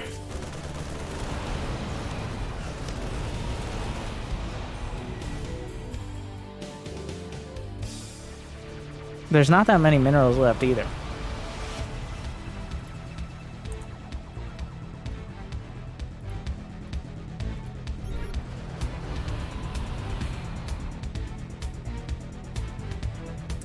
The battlecruisers are... Like, the battlecruisers could be the game changer for Clem. Yamato cannon. The problem is the 3 Ravens and interference matrix. Oh my god. Clem's gonna run out of money. He's gonna run out of gas to repair. This is the last 40 gas. He's just trying to suck it up. Like, just repair it. Just get that last. That's it. That's the last 20 gas left. MarineLord is mined out. Okay, and Clem is mined out. That's it.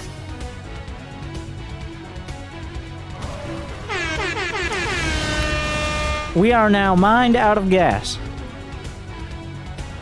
It's gone. There's nothing left. Both of them mining within 8 gas of each other, which begs the question of how that happened.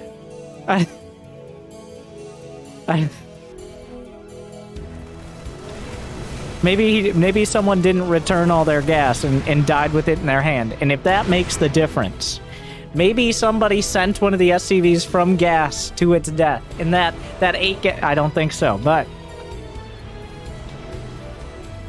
Oh my god. The Vikings not quite, but almost enough. The one-shot battlecruiser with anti-armor missile, it definitely will.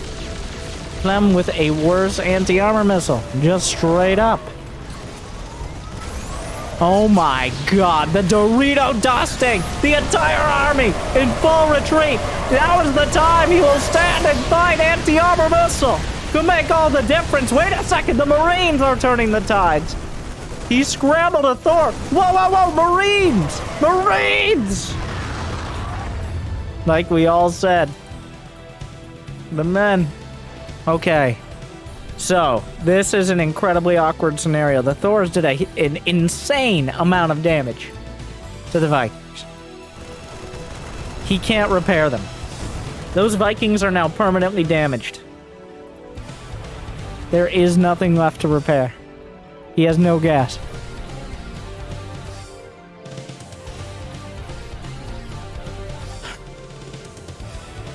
He can't build any medevacs for his Marines, by the way.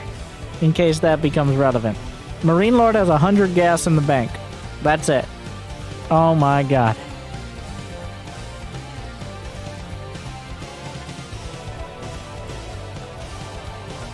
How many Thors? He actually killed both the Thors. Oh, I think there were 4. How many have been lost now? Only 4 Thors have been lost. 4 Thors and 123 Vikings ago. Terrible, terrible things happened. And then they continued to happen. And eventually everyone died. And it was not... Oh my god! They're going for the mineral wall minerals! MarineLord! They're looking around looking for minerals. And they're trying to find the mineral walls. Oh my god. Oh...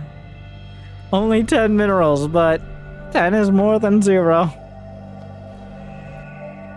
There's still... Oh.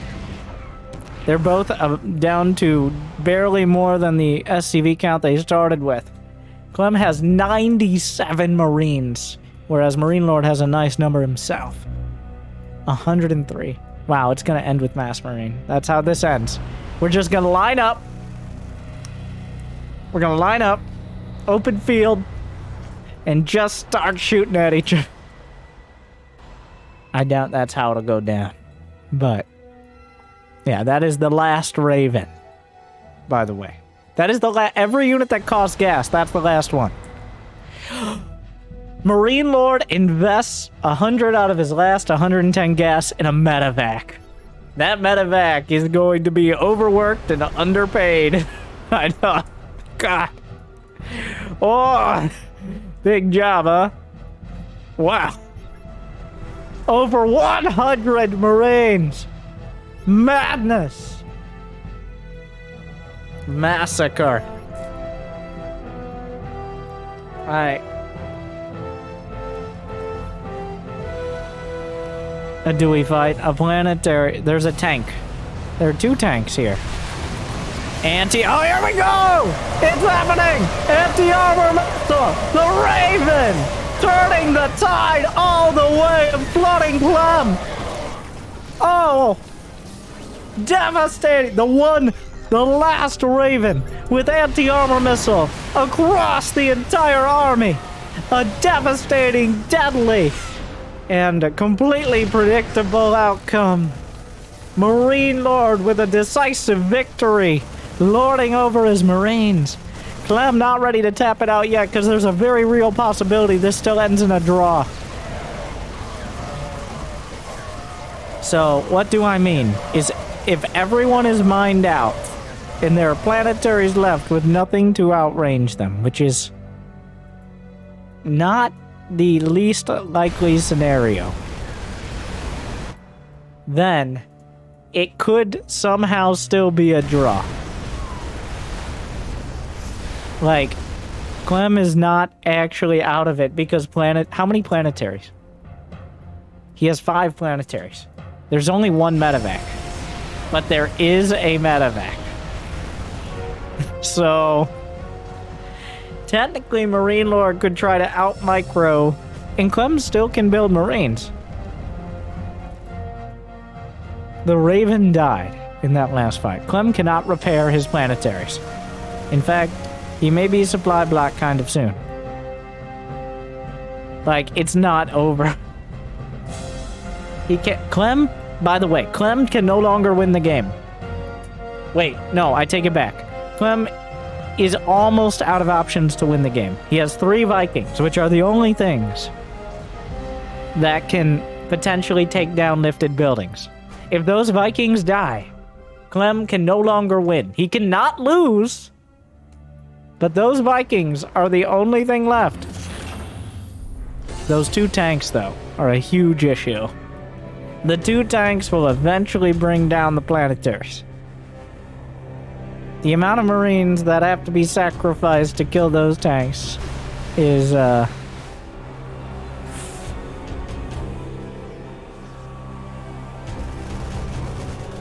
it is significant.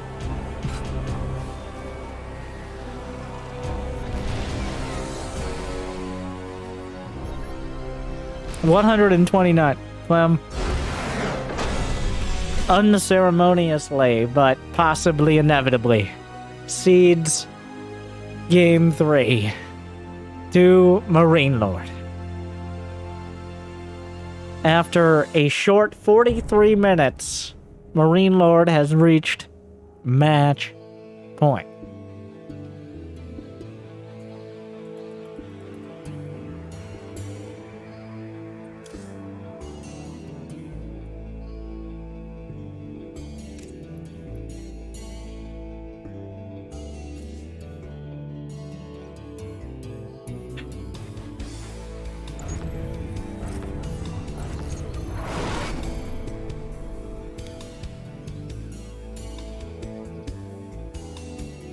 So, on match point, Jimmy says we are a little behind on this, but we're going to be doing a quick advertising break, and then we'll be right back. Thank you for watching.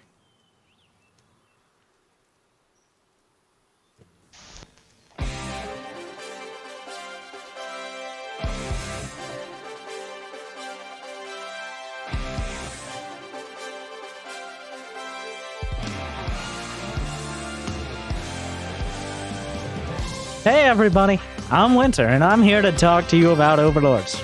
No, not our Zerg Overlords, as fun as they might be, but our corporate Overlords. Let's first talk to you, my YouTube friends, who may have tried to skip through this. Well, no. You'll have to get your knockoff Age of Empires ripoff advertisement somewhere else, because right now we're going to talk about smashing that like button. What's stopping you? What's stopping you? And subscribe for absolutely free on YouTube, but not on Twitch unless you have Prime Gaming. Amazon, in all their wisdom and generosity, which they're so well known for, allowing you with Prime Gaming to subscribe to a streamer of your choice for absolutely free every single month. So if you don't go to twitch.tv/wintergaming right now and subscribe with Prime Gaming, well, it's essentially losing money for me. So subscribe with Prime Gaming, because remember, at Amazon Prime, we know where you live. You told us. Every single day, you can find the content you know and some of you occasionally love, and also other stuff. Remember, don't forget, engage. Thank you, good luck, and good night.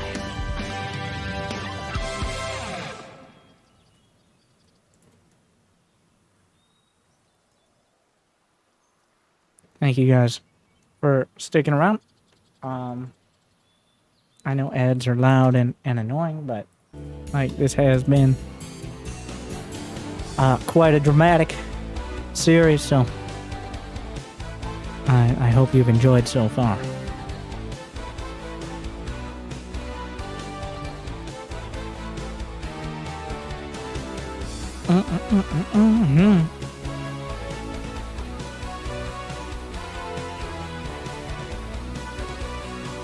As we go into match point,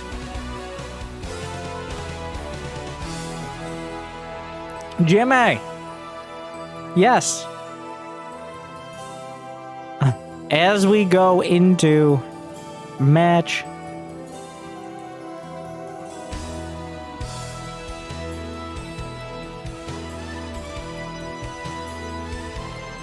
Alright. Actually, as we stick around, rarely do we do this, but for the players and for myself, we will take a quick break.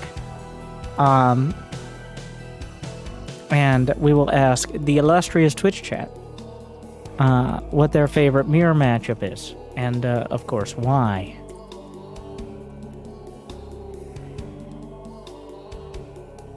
Not a biased question, I think, at all. But an important one. Be right back for a moment.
Yeah. As Twitch chat well known for enjoying gambling and cheese more than using their brain. So that is why we don't rely on them for any sort of information ever at any point. Thank you for subscribing. Welcome back. You can unpause here. It'll work. To the Dreamhack Ball Masters Europe Regional, where MarineLord is one game away from knocking out his countrymen. Another, I mean, it's Clem. You know Clem. Everyone knows Clem. And if you don't, what rock have you been living under for both several years and also the last hour and a half? So I'm glad I slipped in that profound commentary on how hard it is to plan, especially for how long a StarCraft match is going to be. I didn't quite expect it to so quickly become relevant, or at least that relevant. But here we are, after 43 minutes, the tragedy of the Commons match, the most mirror match I think we could have possibly seen. MarineLord gonna choose a different style of strategy to open up game 4.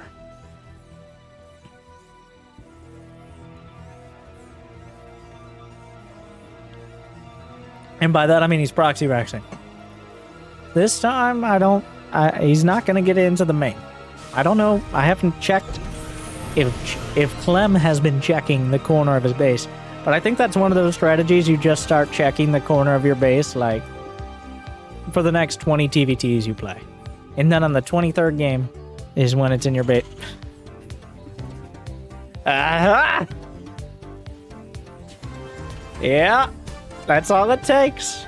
That would have saved him in game 1. So much of a headache. Of course, there were a lot of details, but if he could have shut it down before he started, we may never have gotten here. What is this? Oh my god, he's doing the concussive shell marauder again. I thought this would just be Reaper. He's actually going for it. Clem's going to see it. Wait, what? Clem! Oh, he saw it. Right? Yeah. Did MarineLord see him see it?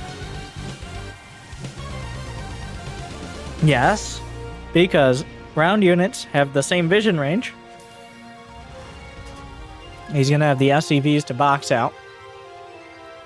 MarineLord, I think, intentionally not going for concussive. Just gonna go, knowing he's been spotted. But with the SCVs and without concussive, it should be enough. Yeah, easily micros back the Reaper. Well, loses one, but that one SCV being annoying. But Hellions, you don't usually see Hellions fighting Marauders, but here we are. A Marine gonna pop out just in time for the bunker to finish. So this not finding nearly the success of the in-base unscouted proxy for not unobvious reasons. Now the question is, what does MarineLord do? I don't know if recover is really the right word, but like, how does he even this out? How does he play around the situation that he's kind of put himself in?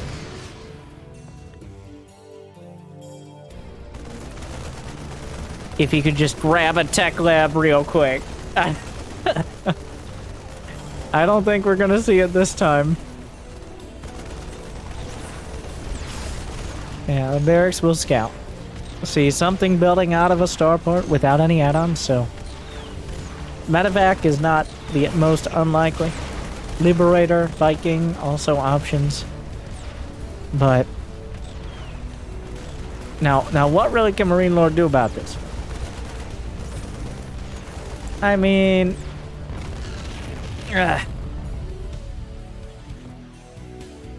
third CC and hope to defend. Not a bad call. He's left with precious few options. There's a very real chance that Clem is able to just find an angle to kill him. He's not entirely invested in that. He has a third CC. He's got a Raven on the way. He's crossing his T's, dotting his I's, making sure he's producing SCVs and all those fancy things. Ooh, a big tank hit. Actually takes out the Cyclone. Thing is here, any SCVs killed, that's real and painful damage to MarineLord. He's down 5 SCVs. He doesn't have any sort of economic lead. He can box out for now. And so far, Clem, even in the games he's lost, Clem has had more supply. He's had map control. I mean, at a later game part of it, not mid-game. Clem excels in the mid-game. If MarineLord can survive to that stage, if he can just not die until Clem has to decide what battlecruisers are actually good for besides being expensive paperweights that die to Vikings, then maybe he's got a shot, but that is a long way off. We have... Clem is not going to let it get to that point. While we have a few minutes of reprieve, believe me, MarineLord is feeling like he's under the gun right now. Because he knows Clem will eventually be coming across the map. And he will probably have enough units to potentially kill him. Did the NG base? Oh no. MarineLord going to be about a minute behind on upgrades, best case scenario. This best case scenario for Clem, and for all you Clem fans out there, and you clams as well, liquid or otherwise.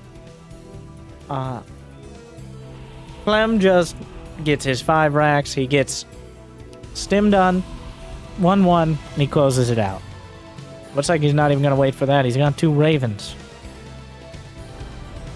Against a single Raven and a single Viking.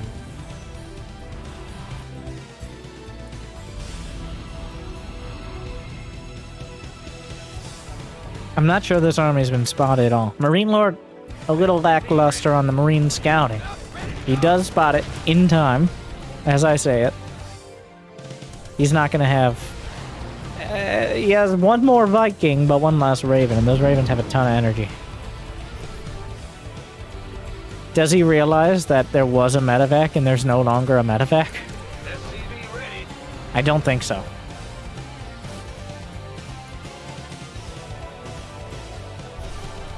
MarineLord trying to box out, but even a single medevac of Marines. Stim is vulnerable. Clem doesn't have Stim himself to deal with it, but this is super awkward. It looks like he's just going to go for the SCVs. And yeah, this is not making things easier. The auto turrets, tanks out of position. 3rd base vulnerable, isolated. And now the SCVs are as well. The Marines are still doing damage in the main. They force tanks back. The Vikings cut off everything in the air. This is, right now, MarineLord is bleeding out.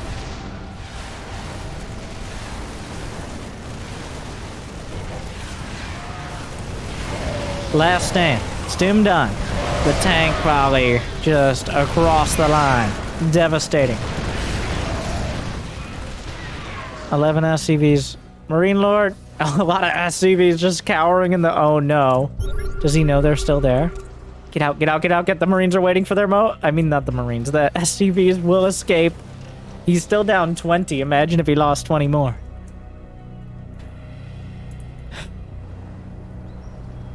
Well, Clem didn't finish him. MarineLord, pretty decent at not dying. But that's just... Well, that's a kind of a terrible angle. There's still just too many Marines. Right? Too many Marines, too many tanks. He's sacrificing the medevacs for vision. It hurts. This is kind of how I expected the series to look at the start, by the way. Like, MarineLord making some moves, but Clem slapping him down and knocking him out. And right now, any of these fights could be that moment. Clem has a 4th. He's got 2 started. He's got 5 racks, a 2nd factory. He's got 76 SCVs. Alright. As long as he doesn't run directly up a ramp into multiple tanks, then... he's still... Oh my god, the Marine got a Viking! Ooh. Combat shield finished a little too late for a clump of those Marines. Clem, pre-split. It draws the tank fire, eliminates the rest.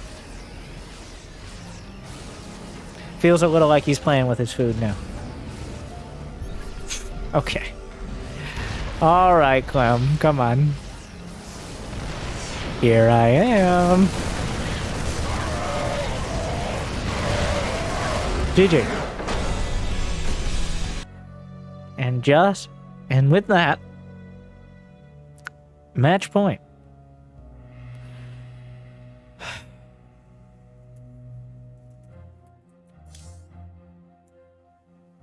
A pretty cut and dry one.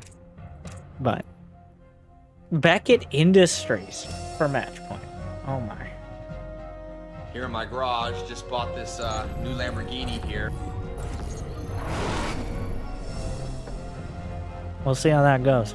Let's get into it. All right, we've wasted enough time. Feature-length Terran versus Terran will continue, but it will end on Beckett Industries. Will it end this game? If there's a draw, rare, but this is probably the most likely match I've ever seen it to happen recently. Then we're going to play Beckett Industries again. That's how we do it, so.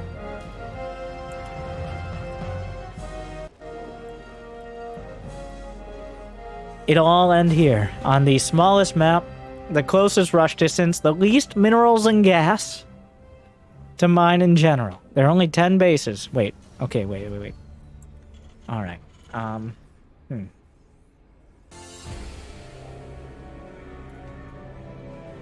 1, 2, 3, 4, 5, 6. Okay, there are only 12 bases. On the whole map. So, not very much. Like 4 less than Romanticide. And that means the late game could definitely be something spicy. And conclude rather quickly. Like, MarineLord has specialized in these long, drawn-out, like, about as drawn-out as you could possibly get. It doesn't get more drawn out. Literally mining out with nothing left in the bank. MarineLord with a fake proxy Rex. If Clem come up, okay. So imagine how tired the players are. Probably not. Clem's 18, and I'm not sure MarineLord is much older, but I will worth a check, just to feel old here.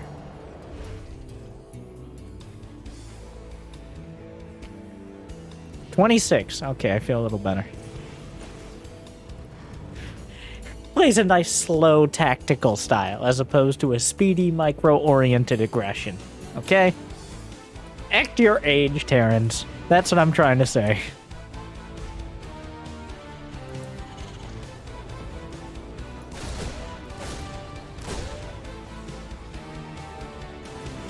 Reaper, force back. Clem actually just bullied the Reaper out of the way.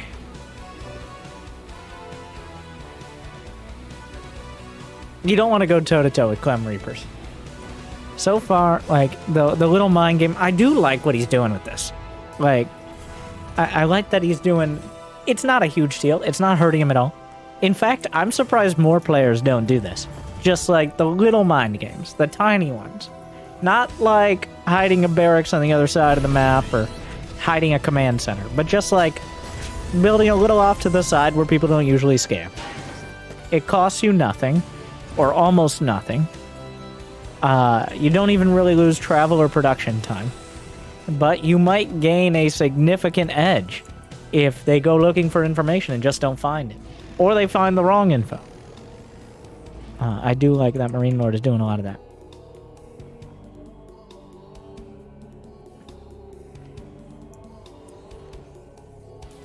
That is way more. Like 3 Reapers and 2... Does it just end? No, there's going to be a Cyclone, right? He's able to delay the CC. Cyclone shows up to the party uninvited. The MarineLord says, actually, that's my +1. And Clem's like, well, that doesn't seem very fair.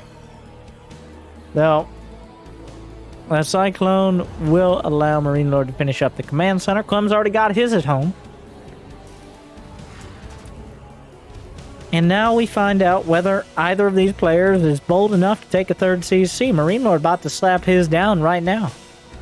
And by right now, I mean in 3, 2, 1. Big, bold, beautiful command center.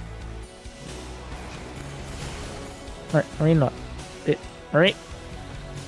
Big, beautiful. Okay. No? Alright, he was banking a lot of minerals for someone who's not going to build a 3rd CC, but fine. Alright. Speaking of 3rd CCs, Clem, no hesitation, slaps his down.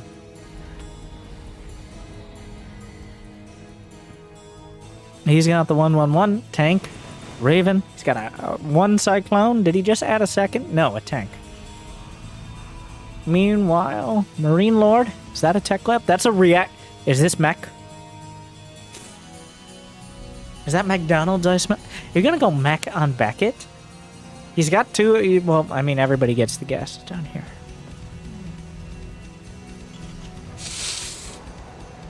Indeed it is! Yes, I like it. MarineLord. He's gonna make it happen. In the scan! The scan! He sees nothing besides a tank. He sees exactly what he has. I love it. MarineLord, MarineLord, that from now on, with the mech play and hiding enough information that Clem, honestly, it's a little ridiculous how Terran works. How 6-7 minutes in, it's still ambiguous. Like, you still don't know 100%. You don't have to commit to anything. Okay, Terrans want to have their bio and mech too. Clem is finally starting up his stim at the 6-minute mark as he's building double Viking. Eventually gonna fill in Marines. This is like a 2-base mech timing.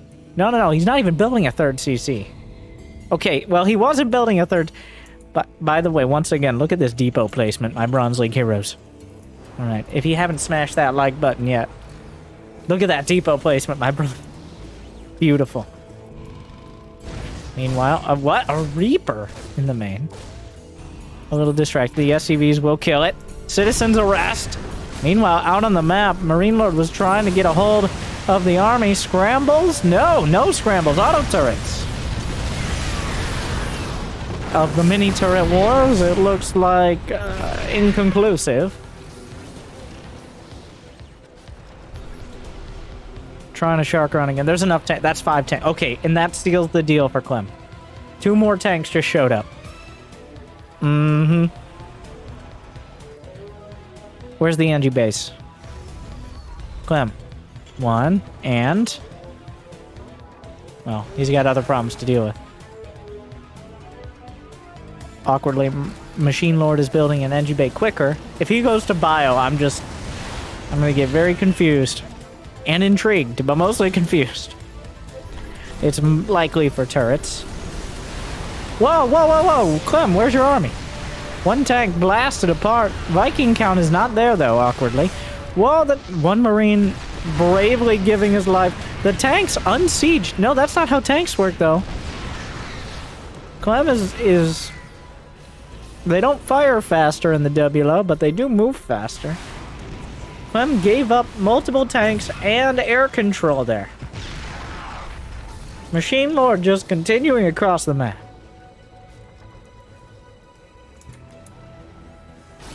And suddenly Clem's going to be forced off of his third. There's no way to contest this right now. If he tries to contest this, he will lose. He doesn't have any upgrades. He has only stim, which doesn't even really help here. Clem picking some bad fights, and MarineLord now in a comfortable spot.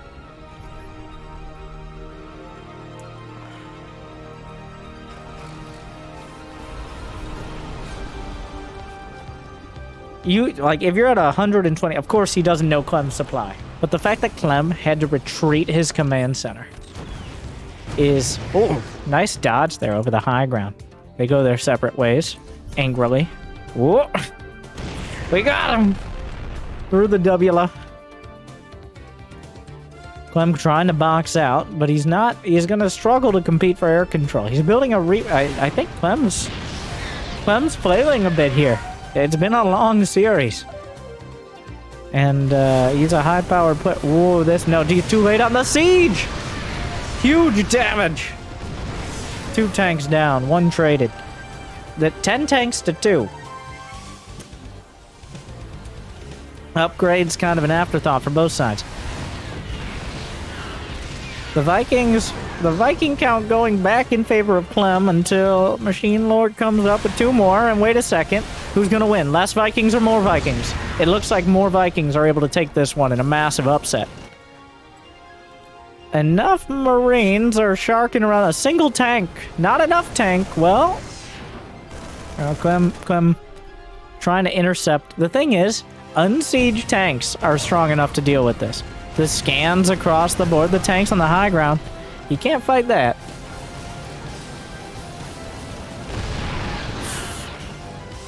Clem is scrambling. He's looking for that fight. He's just a few steps away from it. The scan spots the medevacs moving out. Oh, he needs a counter scan. Oh no! MarineLord able to get it. He's gonna lose every tank. That's a... Wow, there's so... 13 tanks to 1.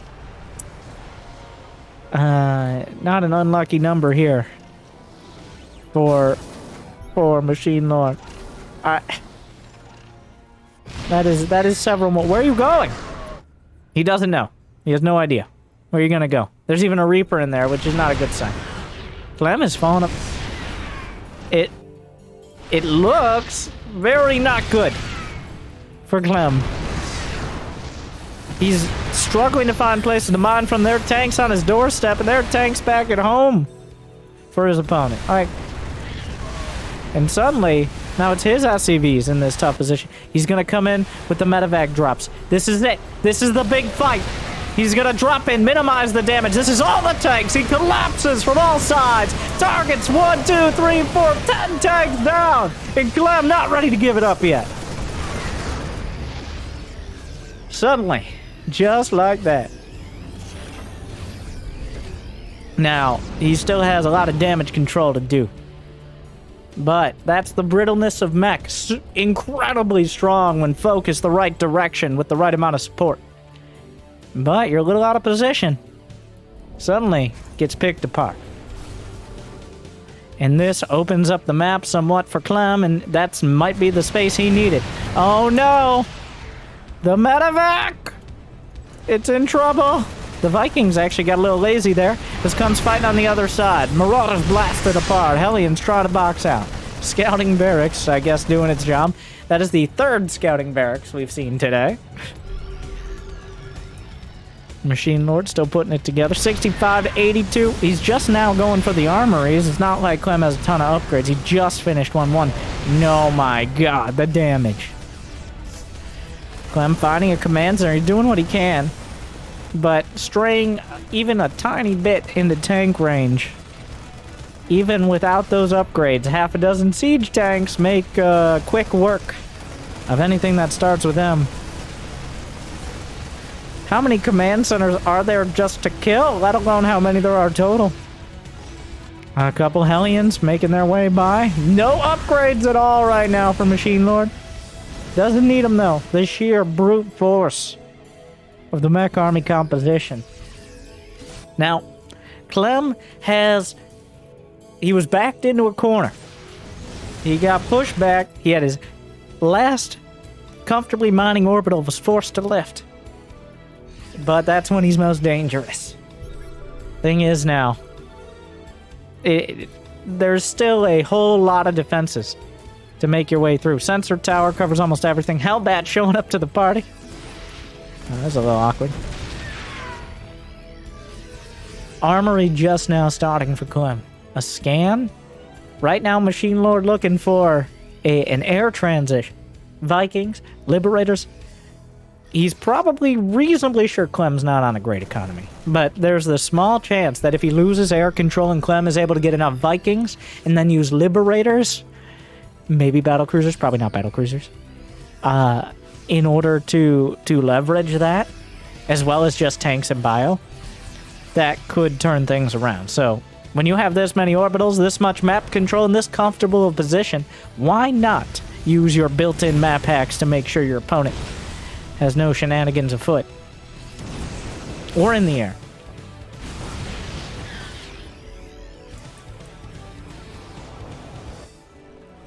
+2 just now starting. 1-1 is done. Those tanks, like, at this point, there's no reason for MarineLord not to move out. He's maxed out. He's got plenty of bases. His upgrades are good. He's got the army. Clem, now he has to stop him.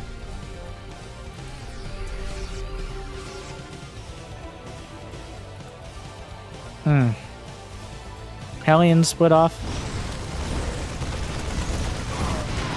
Oh, medevac drop. Marauders not targeting the tanks, but eventually grind through. The Hellions finding a lot of damage. One in Hellbat mode, kind of getting in the way of everyone, trying to participate in the group activity and doing a decent job. But 18 SCVs. Oh, just going for it is Clem. Slamming it down, but the Liberators will knock out the tanks, and Clem losing 60 supply almost in the last minute. MarineLord he lost a handful of tanks. He lost a handful of SCVs. An orbital's burning, but the momentum still trending towards the red Terran. The tank count is 14. 11 Vikings to 0. 3 Liberators just existing. Oh no, the medevac. Some of them with units. No! Oh. Oh, a uncharacteristically lazy play out of Clem, though I think maybe he wanted to drop him on tanks. He was in sensor tower range somewhat as well. Very okay. 13 SCVs went down for MarineLord, leaving him with plummeting to 80. The Liberators pushing forward. The double siege. Clem's trying to buy time until 2-2, and ideally until he can get 200 supply. Good luck. One particularly great fight could turn it around again, but the army's getting harder and harder to beat. Looks like a base trade is on the agenda. And, never base traded Terran, but when you're both Terran, the tanks are in the production line. They're between everything. Coming through the W line into siege tank fire. Devastating. The medevacs easily taken out, but Clem coming in from every side. He whittled down enough of the tanks to maybe make some headway. But not enough. And MarineLord will knock the other French Terran out and move on. And Dreamhack Masters fall in this European regional. MarineLord is showing us that flesh is weak and malleable, and how to make it happen. Congratulations, MarineLord, making anything but in order to attain victory in one of the most cinematic, epic, exciting, dramatic, other whatever YouTube tags we come up with for clickbait on this video's game series. Thank you for being here for this StarCraft 2 Extended Edition cast. Thank you for watching. Like, subscribe, ring the bell. Recommend me popcorn flavors or something. Though they always get stuck in your teeth, but you got time to deal with it. Anyways, thank you for watching. I hope you enjoy. Good luck. Have fun. See you next time. Stay chill.